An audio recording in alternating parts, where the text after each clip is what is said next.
come to item C. Item C talks about defining the term resident and non-resident with regard to the purchases made at Mount Peace Cemetery. I just feel like a better clarification needs to be made in that resolution where it says residents defined as an ad valorem taxpayer owning property. I would like to see it changed to say owning a domicile, a permanent place of residence within the corporate limits of City of St. Cloud in which the purchaser pays ad valorem taxes to the City of St. Cloud for said property, $800 per lot or columbarium niche. The reason I feel like it needs that clarification, if you just use the term owning property, I just think it opens up the door for problems on down the road and misunderstandings. And I just feel like when you use the term domicile, it says you're residing in a property. You are actually a resident of the city, and it defines, I believe, in a clearer language what the term resident means. Councilmember Matheny. Thank you. I'm okay with that clarification. I thought this was getting pulled for another meeting based on my agenda review because I had some questions on the definition as well. Specifically, my question was, I understand the point between the resident and non-resident because the taxpayer dollars help maintain the facility. But I said, what if, it's the determination at the time that the plot is purchased.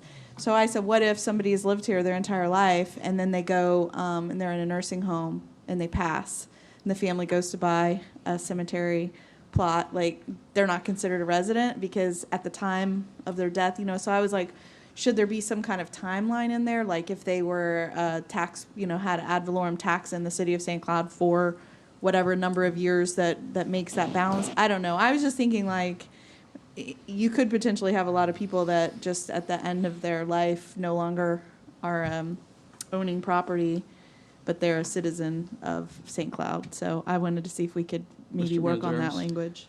We can try to work on that language. I think it becomes a little difficult, however, to sort of write that into anticipate every scenario. Do you say they it would be difficult to set it. So do you say, okay, if they were taxpayers for 20 years and now they've been they move away or they go in an assisted living facility for 4 or 5 years or 2 years? And I think it's difficult. I understand from talking to staff about this issue that internally it is that an individual in the scenario you're talking about would be considered having been considered a resident for tax and get the discounted rate under that provision, because we would kind of look at their last home, their last domicile before they went into a facility, and it would have been here in the city and would have done that.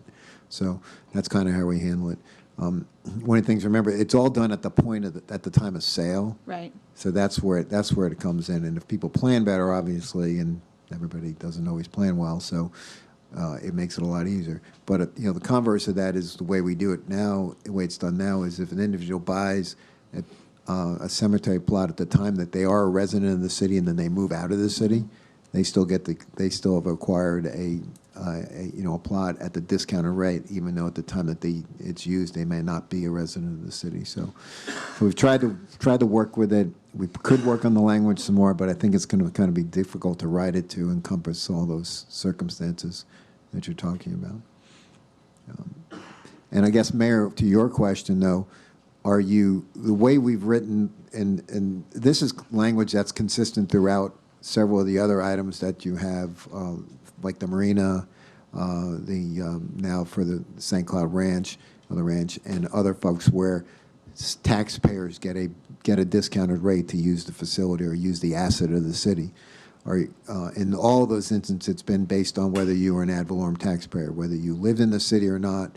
If you wrote taxes, you own a business, you own a piece of property, and you were paying ad valorem taxes to the city, which is the dollars that are used to support these assets, you got the discount. So your suggestion is that it purely be tied to a resident. They actually have to be a resident of the city.